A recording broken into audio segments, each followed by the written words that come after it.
Welcome back, everybody. This is QuestionMarc, And I'm Ame. and today we are looking at the main set for Final Fantasy in Magic the Gathering. There are 97 cards in this. There are 97 potential commanders in the main set that you can open in booster packs. However, the last handful here, they have the right set symbol. They're technically in the same numbering, but from Cloud on at the end, these ones are going to be found in your starter decks. The starter kits, there's like Cloud versus Sephiroth. Because they're in this numbering, this is where they've landed. We're going to take care of those first, I think. Just get them out of the way. They're not a great way to end a list. These are meant to be the starter commanders, the warm-ups. And I don't think they're terrible, but they're not intended to push the limits. These are intended for beginners, and that's fine. Yeah. Onboarding is important. So we have a lot to get to here, and it covers the entire Final Fantasy franchise, at least all the main series titles from 1 through 16. And there's going to be at least a few representatives from each of those, and we may talk a bit of lore in here too, although the primary objective is to rank them into one of these 5 categories here. They could be anywhere from exciting, meaning that I might actually want to build a deck around them. They seem unique, synergistic, something like that. Good is probably where a lot of these are going to fall, because honestly, they juice this set pretty good.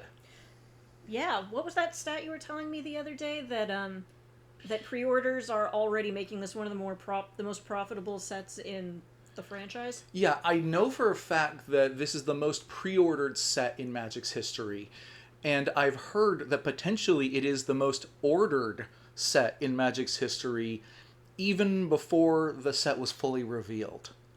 So Lord of the Rings, I think, was the previous #1, and I like that set.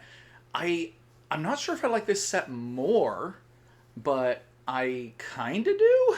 I'm already invested in Final Fantasy to begin with. So, yeah, I was basically on board when I heard about it. Oh, yeah. And granted, the products are very expensive, but my recommendation, don't buy pre-order prices for any of these cards. Any of them.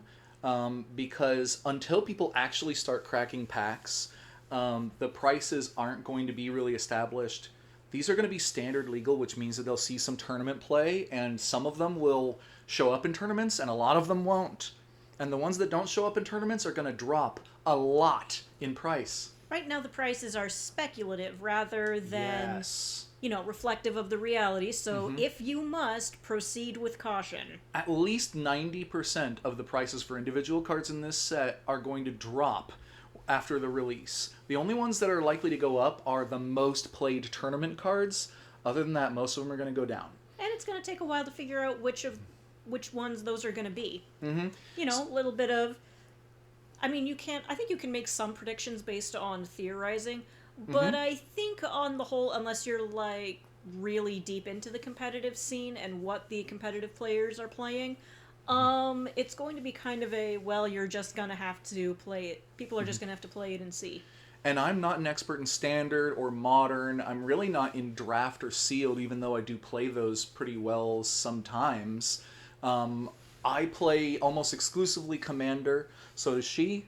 Same, yeah. Although I did like it when we played Two-Headed Giant. That was fun. We're going to try that at the pre-release. We're going to see what... It'll probably be individual sealed, honestly, but we're going to get in at least one pre-release event for this set, because I do want to have some of it. Same. But, just my recommendation is always going to be probably similar to the Professor's, that buying packs is gambling. Treat it like that. Set yourself a budget. Don't buy any product that you can't afford to have it bust. Right. Do not spend more than you are prepared to just write off. Okay. As long as I'm not going to put a moral stance against gambling here, but more of a know what you're getting into, set some hard limits so that it can be fun without being life-ruining. Yeah, and if you, say, really like the characters of Balthier and Fran, how many booster packs are you going to have to open to get a card with them? Who knows?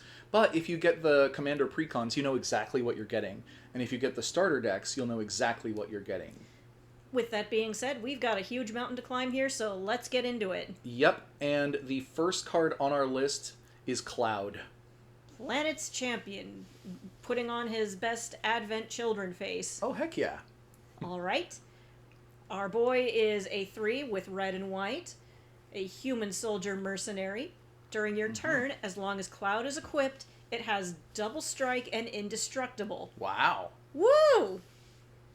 Equip abilities you activate that target Cloud cost 2 less to activate. Okay, also, so wow. Get him equipped. He's got a discount, and he becomes an anime sword-wielding badass with it. Well, for obvious reasons. Oh, yeah. I mean, he is one of the most badass anime sword-wielding characters in fiction. Oh, yeah. This guy is definitely up there. Absolutely. And let's see, if we go over the vanilla test real quick, we're gonna do the vanilla test a lot, and that is basically the mana value of this card is 5, and ideally for a creature that's supposed to be relevant in combat, you want the power and toughness to each equal at least this amount, and it doesn't. So technically fails the vanilla test, but the vanilla test is more of a starting point, absolutely. It's more of a starting point than a full assessment. Yeah, because you're not playing this card in a bubble. You're playing this card in an equipment deck. And yeah. So in a bubble, this card does not pass the vanilla test, and that's probably why this card won't see play in like standard, things like that, but that doesn't mean that it's bad. Far from it. You're going to fill the deck with equipment, and every time there's an equipment sitting next to Cloud, it's going to be picked up by him for cheap, and it's going to make him an incredible badass. Oh, yeah. You give him swords, and he will give you... You give him swords, and he'll immediately turn into a Cuisinart. Yep. Where would we put him? Well, I want to put him in good. Yeah, at least good. Well, yes. So that's part of why I'm calling this one exciting, because a red-white equipment commander is extremely common in terms of that deck. There are at least a dozen competing red-white equipment commanders out there. A bit like Cloud knockoff characters. Yeah. There's a million of those, too. And he's a good one. I mean, offensively, he can gain double strike. Defensively, he can gain indestructible. And either way, the equipment is cheaper to equip. He could be an absolute badass. And having this as your starting deck and then upgrading it is a great way to start building a really fun and effective deck. If you're building a commander deck for the first time, this guy is basically, here's what I am, here's what I'm about, give me these. Yeah, so honestly, I think it's an excellent design for the starter deck to have him as one of the commanders and Sephiroth as the other. All right, let's take a look at our original white-haired pretty boy. No, wait. Did Sephiroth happen before or after Alucard? Alucard in Castlevania, Symphony of the Night? Yeah. They're both PlayStation 1 games, so I don't know which year. I would think that Alucard probably came out earlier, because I think Final Fantasy VII was like in the middle or later of the PS1 era. I'm not sure. Get in the comments! Point is white-haired pretty boys. So. Okay, we've got a 4 with blue and black with vigilance. And when Sephiroth enters, creatures your opponents control get -2/-2 until end of turn. Whenever a creature an opponent controls dies, you put a 1/1 on Sephiroth. So this guy shows up and makes it everyone else's problem. This man is the death of the party. Yeah, okay. Did you ever play like kickball or anything like that growing up? Or maybe baseball back in school a long time ago. Oh yeah, I played a lot of kickball in middle school to my... I'm sorry, that's all that was going on the playground. It was kind of lame, but it was also all there was. Okay, so in a game like that, or baseball or anything like that, certain people, they come up to the plate and then people are like, get back, everybody step back, because this person's gonna like knock it out of the field. This guy, it's too late to step back. He is just going to stab. Yeah, so... He is going to come out of nowhere and stab you right through the back. Exactly. He's going to show up and immediately make it everybody's problem. And some people will die. Squirrels decks, some sliver decks, some elf decks, some goblin decks are going to be absolutely wrecked by just that ability. And if you have go wide decks with a bunch of little guys, oof, that is going to get really painful really fast. And gosh, when a creature an opponent controls dies, you put a +1/+1 counter on Sephiroth. So that does mean that if like 9 goblins die, he gets 9 +1/+1 counters upon entering and wiping out somebody's board, basically. Go. I'm scared of this guy, and I'm smiling. Oh, but what would the rest of his deck look like? I guess... Good question. I guess it would be nice if you focused on counters. Oh my god, you get like a counter doubler in this. Ooh. Stuff with proliferate. Mm-hmm. Ooh. So a lot of the counter increasing and doubling effects are going to be in green. Most of the best ones, like doubling season and stuff like that. And it would work with hardened scales, I believe, because each time it tries to put 1 counter on.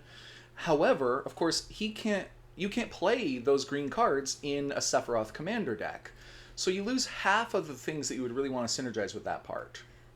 But it doesn't hurt him too bad because he's a monster.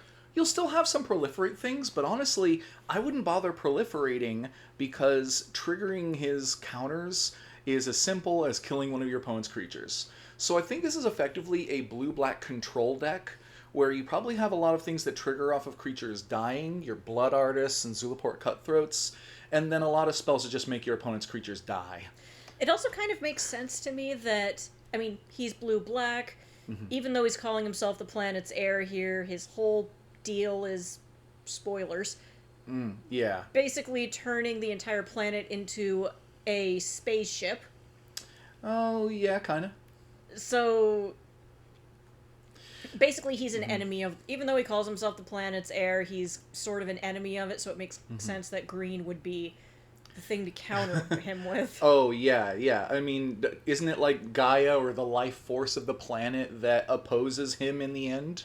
Pretty much, with its representatives as our heroes. So green definitely does oppose him, and if you're playing elves or squirrels or saprolings or whatever, you're going to be wrecked by him. Unless you're big and stompy enough to go -2, okay, what next? Also, I just want to point out a little bit, vigilance on a blue-black creature. Ooh, oh, that's a very problem. rare and very nice to see. Especially if your deck is kind of a go tall deck in the sense that you have one big creature, like this might be. It would be great if you feel safer attacking with him if he doesn't tap, so you can still block with him. You don't become defenseless when he attacks. But he, of course, fails the vanilla test in being a 6-mana 4/4. And he does this ability one time. -2/2 will still miss a lot of creatures of decent size. Him dying and coming back is going to be pretty expensive. A blue-black control deck is not particularly original, so I think the highest I can give him is good. Okay. So, next one in the starter decks is going to be Beatrix, Loyal General. I'm not really familiar with this character. It says they're from Final Fantasy IX, a game I did not play. In fact, personally, I haven't played very many of these games at all. I played some of 9, but I think I got lost in this temple thing, and then I just kind of put it down and didn't get back up. I promise I'll get back to it one of these days, throw it on the pile. Oh yeah, we got a big pile of backlog. But what does she do? Well, she costs 4 mana and 2 white.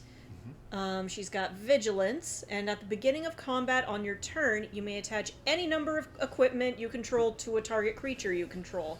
So, okay, so it sounds like she wants to be a go-wide equipment deck. Well, she wants an army, and she wants to give everybody their equipment. You know, it's interesting that you say go wide here, because it does say... well, wait, okay, it says any number of equipment, but you do have to target one creature. Oh. So it can pick up a whole lot of equipment, but she'll only really help you throw them all on one person. Obviously, in the starter deck, that's mostly intended to be Cloud. Yep. Also, she is failing the vanilla test, and she's mono white, which are things that do knock her down a bit.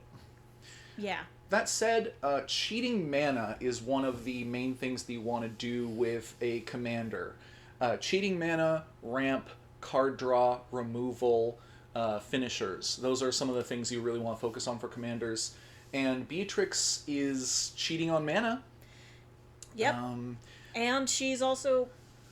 I think the scenario I envision best with her is that you have one of your closer creatures out, and you have a bunch of equipment scattered around, and then Beatrix comes out and says, "All right, big boy, time to get you suited up for your big day." Yeah, you know what this is good with is some of the job select cards. The job select cards come out, they make a hero token, and they're pretty effective on their own as like creatures that come with equipment attached to them, but their equip costs tend to be fairly high. So this would be a way of playing her in a job select deck where you could move a bunch of the job select equipment that are spread out onto just one body, swing with it for a ton, and then if something happens to that one body, next turn, you move it all onto a different body. No problem. If she's in your deck, pick a teacher's pet, and then she's going to be the teacher. Yeah, you can absolutely do for Mirrodin, is going to be very similar to job select, and Living Weapon. All of those create bodies with equipment cards, allowing you to play a higher percentage of equipment than you're playing creatures. And then she can move all of them at the same time. That's a really groovy sword, and I'm going to complain a little bit about the boobage on display. Oh, yeah? Just a little bit. Like, come on. Okay, well, all this said, I kind of want to put her in questionable. Is she better in the 99? Kind of. I will always mark down a commander for being monocolored unless they're like really, really awesome, because obviously there's so many decks where you could play a second color and be really good with equipment. She saves you mana, but only after you've gotten 6 already.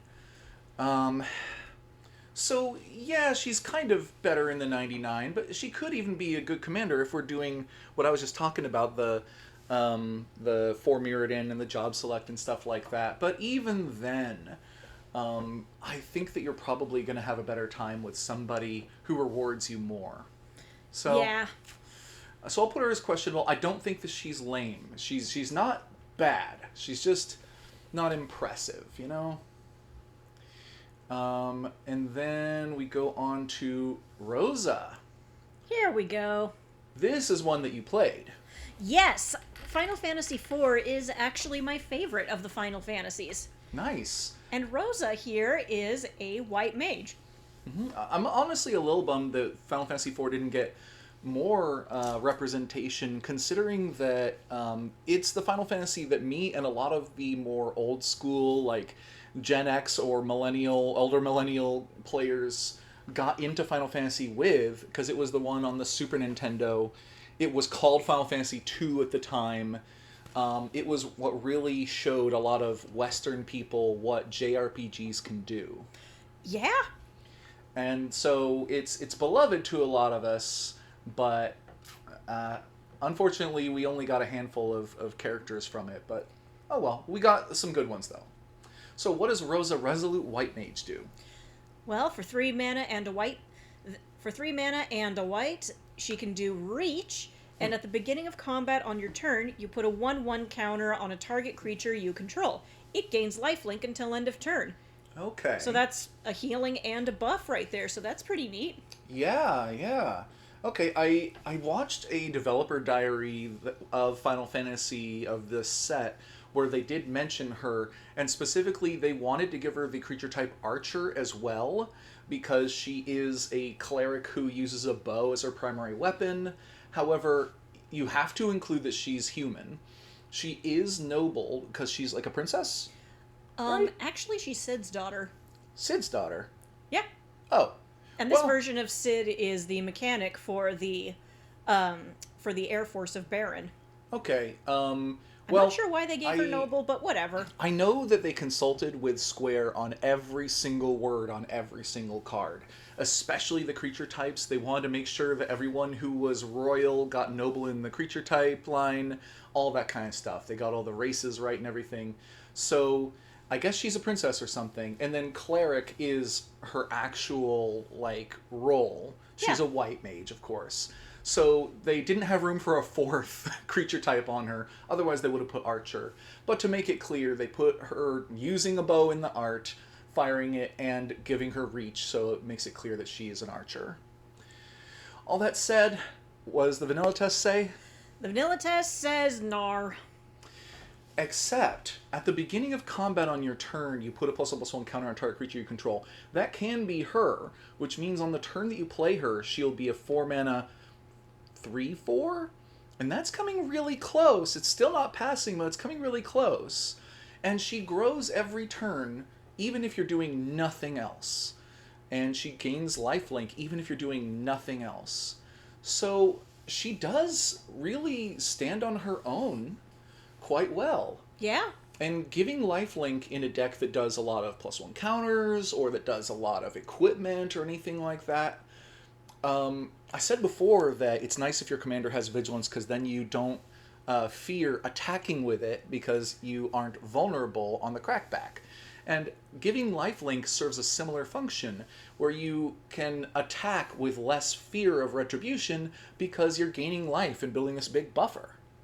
So I really like that in a more aggressive deck, to just throw on lifelink and suddenly... and I think this is a problem that a lot of newer players struggle with too, is they are afraid of getting their creatures killed because they don't understand how combat works, or there are just too many opponents and they're worried about being attacked by 3 different players. And I love cards that encourage them to attack more, and I think in a roundabout way, in a clever way, this does. So, with all that said, I want to put her in good. Yay!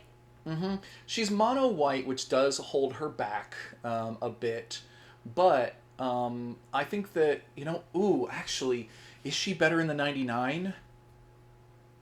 You know what? No, she's better in the 99 by far. Okay, because thinking about it, does she cheat on mana? No. Does she do removal? No. Is she a good finisher? No. Does she draw you cards? No. Does she pass the vanilla test? No. But she's still a good card. It's just, I wouldn't want her to be the commander, because then you're a mono-white deck, and... but yeah, she'll be great in any deck that cares about any of those words. Maybe make her happy and pair her with Cecil. Sure. Oh, yeah. Cecil's going to be an interesting one when he comes up. A deck-building challenge for sure. But the next card on our list here is Ultimecia, Temporal Threat. The final boss, the main villain of Final Fantasy VIII. Okay, I've seen images of her, but I only played the demo of Final Fantasy VIII. So, but she looks interesting. And I heard that she has, Temporal Threat, that she's got, like, time powers. Oh, yeah. Her whole thing is that she has this thing called time compression magic, and I think basically she wants to have every moment be all moments all the time. Honestly, that sounds like a nightmare. Yeah, I mean, that doesn't make a whole lot of sense to me, but also, you also played a lot of Dissidia, which is how you know a lot of these characters, right? Yes. So, that said, what does she do? Well... For 4 mana and 2 blue, when she enters, tap all creatures your opponents control. And whenever a creature you control deals combat damage to a player, draw a card. Okay, so, Everybody stop! Hammer time! Yeah, so when it comes to time compression, she shows up and in a way does kind of stop time briefly, in that everybody taps. At least all your opponent's stuff. And when you hit your opponents, you draw cards. Okay, so it would make sense then for you to try to fill your deck with creatures with evasion, and in blue you have plenty of those, flying mostly, but a lot of other more niche things. Of course, she fails the vanilla test. Yeah. But her enter the battlefield effect is fairly powerful. Like, everybody lie down, I'm going to mow you over with my army. Yeah, and you know what? She has another effect on her. That whole drawing cards ability is actually very popular, and, let's see, reconnaissance, I think is how you spell it. That's a tricky word. Yeah, no, I didn't spell it right. There's 2 S's. Who the heck invented this word? Probably the French. You know, I have a running thing with the French. I'll just drop that for now. So Reconnaissance Mission, though, has the same effect. Whenever a creature you control deals combat damage to a player, you may draw a card. Actually, does she say you may? No, she doesn't. You're gonna. Yeah, you may, in fact, is the nice version of it. You're gonna is the way that Blue often does it. Honestly, it's the way she would do it. Look at her. Yes. This woman steps on you. Yes, and you Unless will she thinks... pay her to do it. Yeah. And you'd better say thank you, and you'd better say thank you, mistress. So blue isn't often known as the best color for, like, going wide in terms of making a lot of tokens that are effective at combat, but you could do it. And the more that you go wide with evasive creatures in an Ultimecia deck, the more you're rewarded with extra card draws. But that said, would you rather have her as your commander or somebody like Talrand? Talrand Sky Summoner, I think, is kind of the gold standard for a deck of this type. That, you know, he fails the vanilla test, but every time you cast an instant or sorcery, you get a 2/2 Drake with flying. And that's something that blue... you take something that blue is good at, casting instants and sorceries, and then you convert it into something that blue isn't good at, which is making lots of creatures that can hit your opponents good. I think I would rather have Ultimecia as one of my closers rather than as my commander. Yeah, because he can come out on turn 4, 3 if you're lucky, and if he dies, you can bring him back out. And the whole time, he is building up a board for you that will eventually win. And then if you drop her, like, turn 7, then, yeah, you might kill somebody in the Talrand deck, or you'll draw, like, 7 cards or something. So she seems like a really solid play to make late game, but that effectively makes her better in the 99. Yes. It's a compliment. Yes, I thought about this for a bit, by the way. Better in the 99 or questionable, which is actually the better category to be in. And I decided better in the 99 is a better category to be in, because then at least she might actually see a lot of play in decks like Talrand, or in decks like, I don't know, Blue-Black Fairies or something, where you've already got the army, and you just want something to make sure your opponent's dragons and vampires suddenly can't block, and that you either win because of tapping down all your opponent's creatures and you swing out, or you draw so many cards that the game is a foregone conclusion at that point. Right. You call on her to make your opening. Exactly. When she shows up, it's the beginning of the end.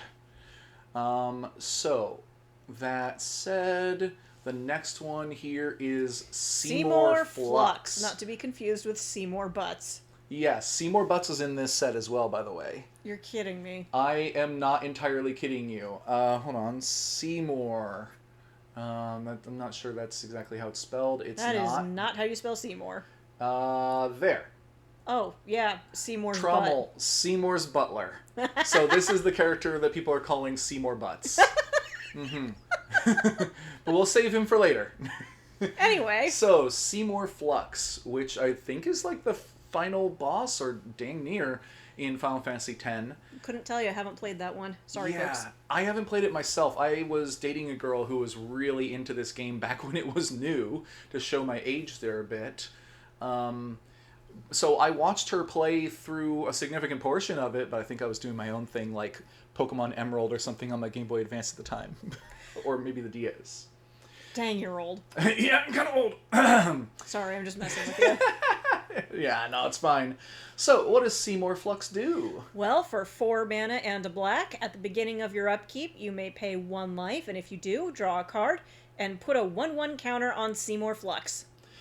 And he's a spirit avatar, which, okay, as a commander, this doesn't, like, synergize with spirits or avatars actively, but, of course, if you're playing a black deck that features spirits, there is some spirit synergy, but it's usually not in black. And then Avatar, there's almost no Avatar synergy that I'm aware of, certainly not in black. So, doesn't lend himself to a deck that way. But, does he pass the vanilla test? He does indeed. Yeah. So, all by himself, he's a burly man. And then if he survives even one turn, you draw a card and put a counter on him. You know who this reminds me of? The Pervert. What? Yep. Cezanne, Perverter of Truth. A.K.A. the Pervert. He is also 5 mana for a 6/5, and he's a black legendary spirit. At the beginning of each player's upkeep, that player loses 2 life and draws 2 cards. Okay, so with the Pervert, you have to do it. And with Seymour, there's a little more consent involved. Yeah, Seymour is almost as big, but then grows. So Seymour has that going for him. Also, the Pervert here forces your opponents to each draw 2 cards and lose 2 life every turn, which you often put in a deck where they get hurt when they draw cards and you don't. So it seems to me that Seymour Flux is a better version of the Pervert. Well, it's different in that you probably build a lot of the Cezanne the Pervert deck around the fact that your opponents draw cards in a way of negating that drawback and maybe enhancing the loss of life that does to them. Whereas this is just for you. It's a simpler card in that way. You know, you don't have to remember that this trigger happens during everybody's turn, just your own. But you know, it has some upsides to it, like you only have to pay 1 life, and you may pay the 1 life. Oh my god. You can choose not to. So it also reminds me a lot then of, Phyrexian Arena. Phyrexian Arena is one of the most popular black cards in Commander and has been for a long time. And it's 3 mana, at the beginning of your upkeep, you draw a card and lose a life. This guy is that, but it's optional. So if you do get down to your last, 5 life or so, you don't have to pay it. And the whole time, you are putting +1/+1 counters on him. So, do I think this guy is a good commander? Probably not. He does draw you cards, but what do you put in the rest of the 99? Who knows? It doesn't really inform you on that.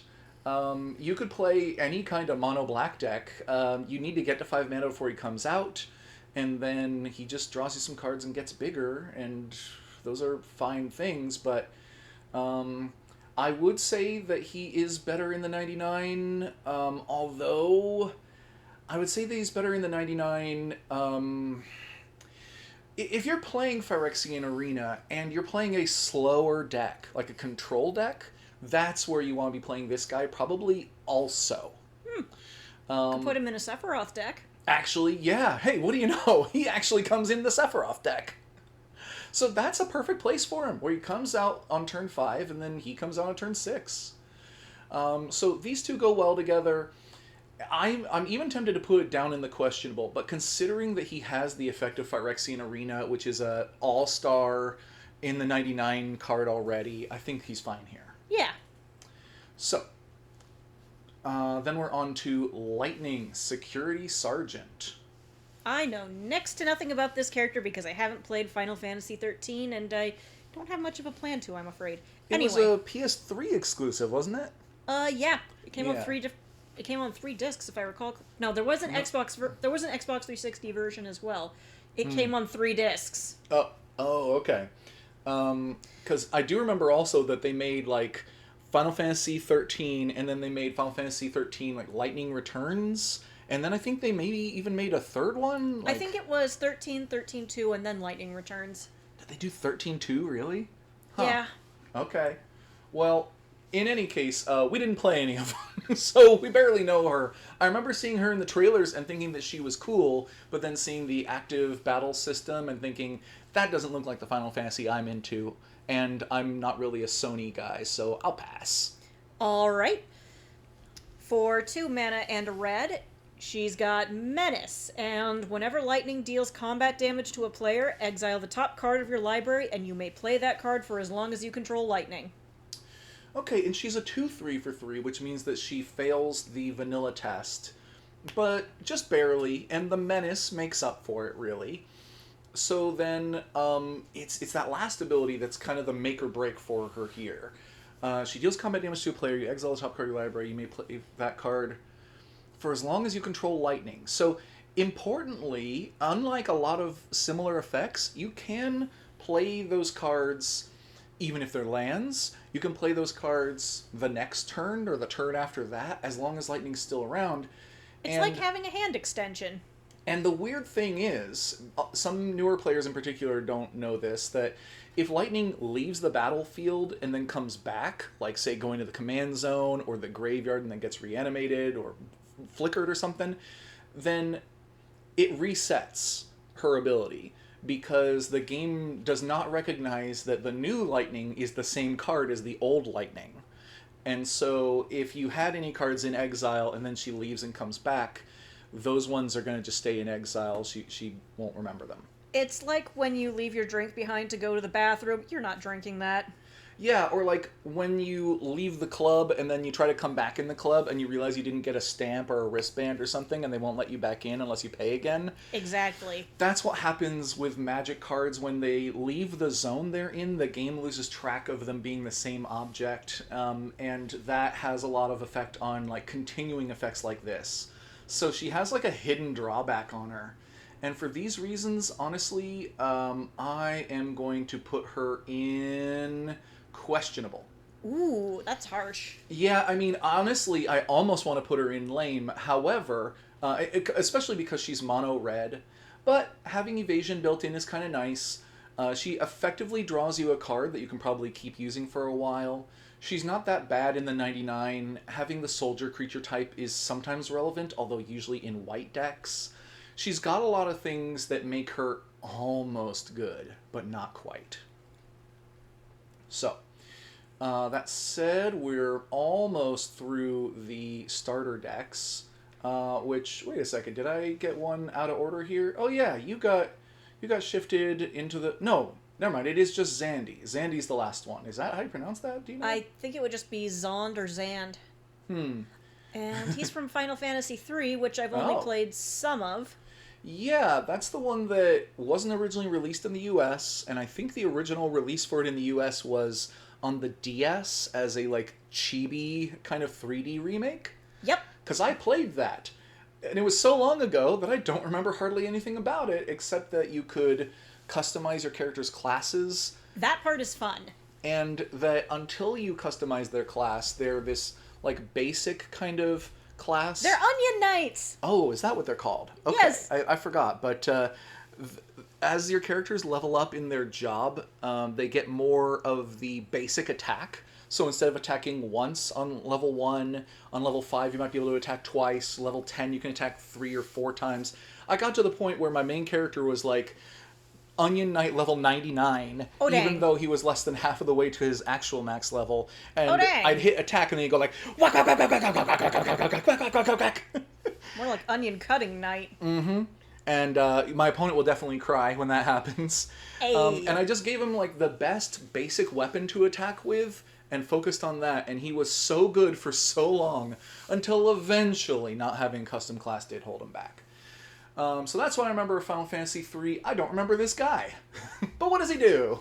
Well, for 2 mana, a blue and a black, he'll give you Menace, and he gets 1/1 for each non-creature, non-land card in your graveyard.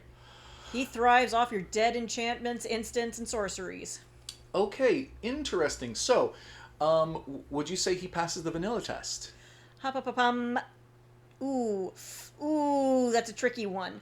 Yeah, it is. You normally I would say no, except that by the time you get this guy out, you've probably got an instant or a sorcery or something that isn't a creature or a land in your graveyard, so he's probably fine.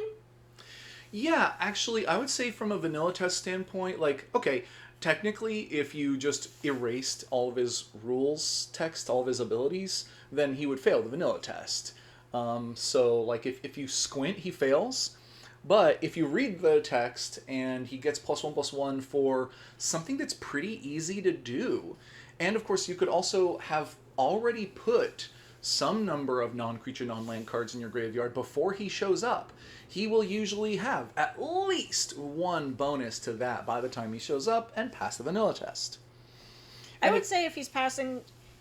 If passing the vanilla test was a classroom deal, like if this was the final exam, I think this would be an instance where with a little begging he could get the teacher to round it up. He's the kind of guy who, like, doesn't study but aces the tests.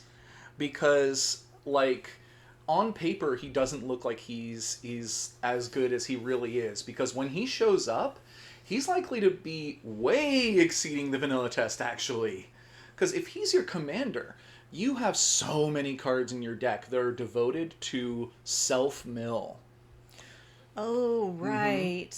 And if you have a commander that the thing that it's good at is getting big, the other thing that ideally you would have is evasion. And he does.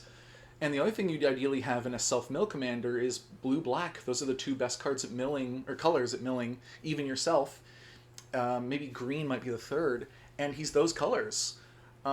So he's a little basic in terms of, like, you know, it's a starter deck card.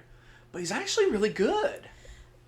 Can I just say I love the pose they gave him? It's the pose and the artwork here. It's like it's giving Castlevania. It's giving Ravenloft. It's giving classic kind of cheesy gothic art, and I like that. Oh yeah. And of course, almost every rare and mythic in this entire set is going to have an extended art version. Although I believe you'll only find those in collector boosters, probably.